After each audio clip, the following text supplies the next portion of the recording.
Hey everybody, Rob Maurer here. Happy Friday. Today we're going to be spending a little bit more time going through a couple of points that probably deserve a little bit more emphasis from yesterday's shareholder meeting. A couple of updates out of Giga Berlin as we await GigaFest tomorrow. An analyst update, got some news from Elon on Twitter, a new interview with Tesla's former CTO, JB Straubel, and a couple other things as well. Alright, so Tesla stock wrapping up the first week since the Q3 delivery and production report today, finishing down 1% to $785.49. That compared to the Nasdaq, which was down 0.5% on the day. Despite that drop though, Tesla did manage to eke out a small gain for the week, up 1.3%, versus the Nasdaq basically flat, up 0.1%. Tesla today did announce the date for the Q3 earnings report, and a bit of a surprise, it's actually going to be on Wednesday, October 20th. I was expecting on Monday, October 25th, based on the last two earnings reports. Those are the two that we have so far in 2021. So it really looked like coming into the year, Tesla just decided to reschedule and have them on those Mondays. However, now we flip back to the old schedule on Wednesdays. So this is the same date that it would have been if we hadn't had those changes in Q1 and Q2. So the reason that kind of is important to even think about is because sometimes when earnings get scheduled early, people view that as a bullish indicator. And actually the data does kind of support that a little bit. Intuitively kind of makes sense, right? If you have bad news, you're probably going to wait a little bit longer to release that versus if you have good news, maybe you want to get that out sooner. But because this does just look like a reversion back to Tesla's old schedule, I'm not going to read into it too much. It's possible that for Q1 and Q2, there were just conflicts that made them have to move those dates. You may remember that that was part of the speculation for the change for the Q1 report. So that wouldn't be terribly surprising. And this will be the first earnings report, most likely, based on what Elon said on the last call, that is without Elon Musk. So it might make the schedule a little bit easier for Tesla to just go back to what they already had. Long story short, the date is not bad news, but I wouldn't go as far as to say it's really a bullish indicator. And I personally don't really need any more reason to be more bullish on the Q3 results. So those are my thoughts on the date. But hey, we're getting really close now, just about a week and a half away. All right, so now I just want to really briefly revisit a couple of points of emphasis from the shareholder meeting yesterday. Obviously did that recap right afterwards. I think that captured most of it. But a lot of the discussion today has revolved around what's exactly going on with 4680s and the Model Y ramp in Austin. So I felt like it was good to revisit that, especially with the audio being a little bit low, kind of hard to hear. So let's look at the exact quotes here when Elon was asked about 4680 production out of Austin this year. Quote, "I don't think we'll see 4680 production in Texas this year, but we are making 4680s in California at our pilot plant, which is a big plant by normal standards. It's like capable of 10 gigawatt hours a year," end quote.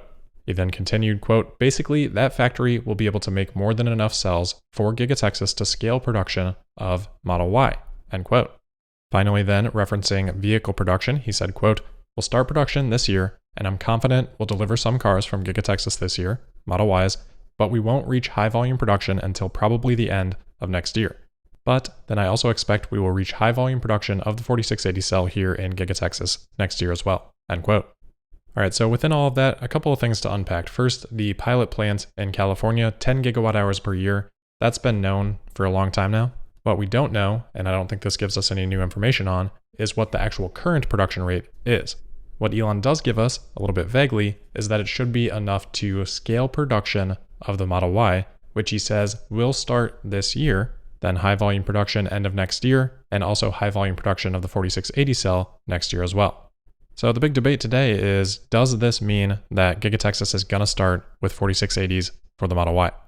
Elon seems to imply that. He doesn't definitively say it. So I think we can get a better idea with, again, some math here. So if we assume at that 10 gigawatt hour pilot plant, let's just say that that's operating at half capacity. That would be enough for a little more than 15,000 80 kilowatt hour battery packs per quarter. Plus, you got to factor in that Tesla's probably been able to stockpile a little bit of these cells throughout this year and potentially even a little bit of last year as well. From here, we can bring in Shanghai for more context. So remember, Elon said that it takes about a year to get to volume production. That was true with Shanghai. Elon basically suggesting that as a benchmark, so it's a good one for us to use. Anyway, the first quarter of any appreciable production, Tesla did about 17,000 Model 3s, then up to about 33,000 the following quarter. And the Model Y ramp, not really all that different, 18,000 the first quarter, 32,000 the next. So we could expect a similar ramp up from Texas, and maybe the numbers look a little bit different when you divide them up by quarters, just because of how the timelines fall. But the point being that that pilot plant, even if it's operating at 50% and then slowly scales up to 100% over, let's say, the next 3 to 6 months, Tesla should have enough cells to support that ramp up of production from Giga Texas. then hopefully in, let's say 9 months from now, Tesla's got 4680 production ready to contribute from Texas to help take that next step up. And then by the end of the year, hopefully the 4680 production in Texas can just take over entirely, and maybe those Fremont cells can go to Semi or whatever else they need.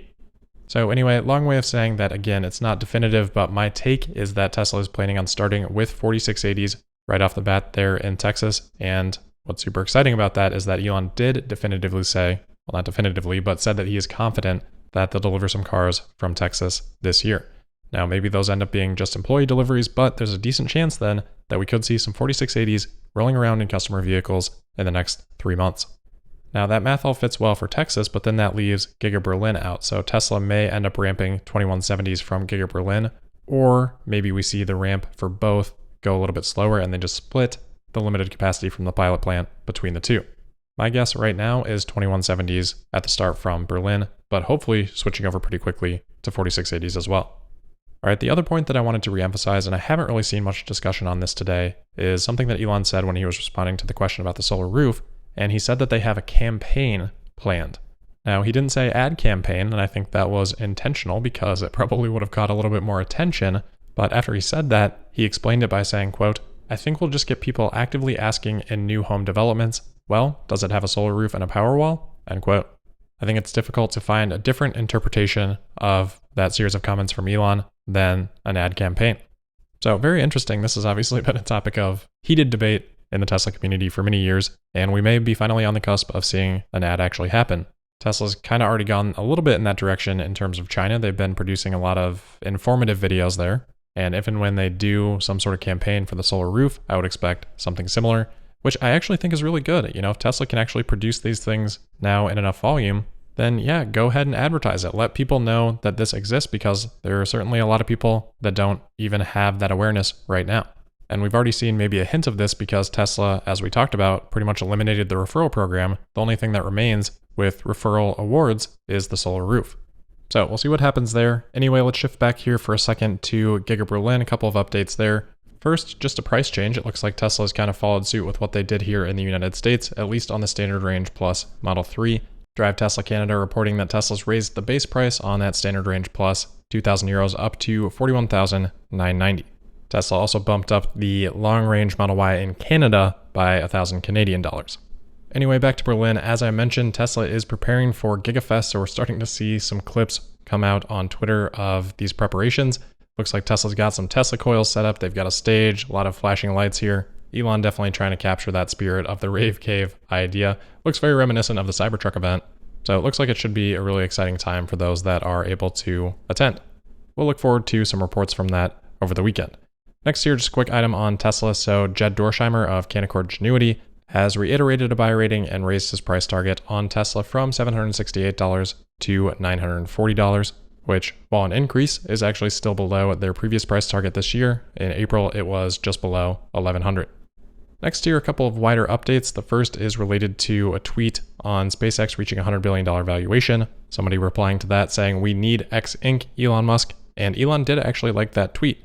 So if you're not familiar, Elon has expressed some interest in sort of combining his companies into some big conglomerate X company. So maybe that's Tesla, SpaceX, Neuralink, and Boring Company.